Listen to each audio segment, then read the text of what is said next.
నమస్తే మిత్రులారా, నేను మీ శ్రీనివాస్ చౌహాన్ అడ్వకేట్. మిత్రులారా, చెక్ బౌన్స్ కేసులో తండ్రి లేకపోతే తల్లి తరపున లీగల్ హెడ్స్ అంటే వాళ్ళ యొక్క వారసులు కేసు ఫైల్ చేయడానికి అవకాశం ఉంటుందా?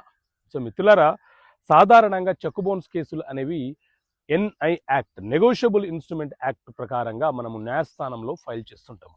అయితే ఎవరైతే చెక్కు తీసుకున్నాడో ఆ వ్యక్తి తనకు నష్టం జరిగిందని, చెక్ ఇచ్చిన వ్యక్తి మోసం చేశాడని, తన వద్ద ఉన్న చెక్కుని బ్యాంకులో ప్రజెంట్ చేసి బ్యాంకు నుంచి ఒక రిటర్న్ మెమో తీసుకొని చెక్ బౌన్స్ కేసు ఫైల్ చేయవచ్చు.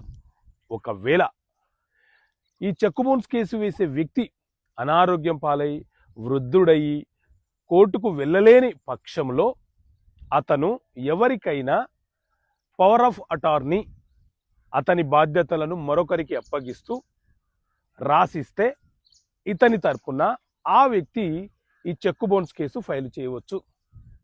కానీ ఈ చెక్కు తీసుకున్న వ్యక్తి అంటే చెక్కు తీసుకొని మోసపోయిన వ్యక్తి ఎవరైతే ఉన్నారో, తల్లి కావచ్చు, తండ్రి కావచ్చు, ఇంకెవరైనా కావచ్చు, అతని తరపున అతనికి బదులుగా అతని వారసులు ఎవ్వరు కూడా కేసు ఫైలు చేయడానికి అవకాశం ఉండదు.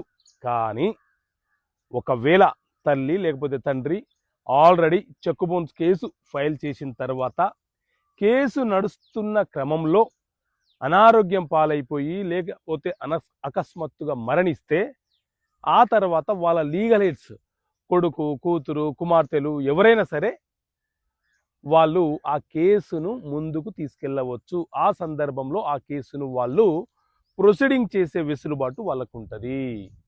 ఓకే మిత్రులారా, థ్యాంక్ యూ. జై హింద్.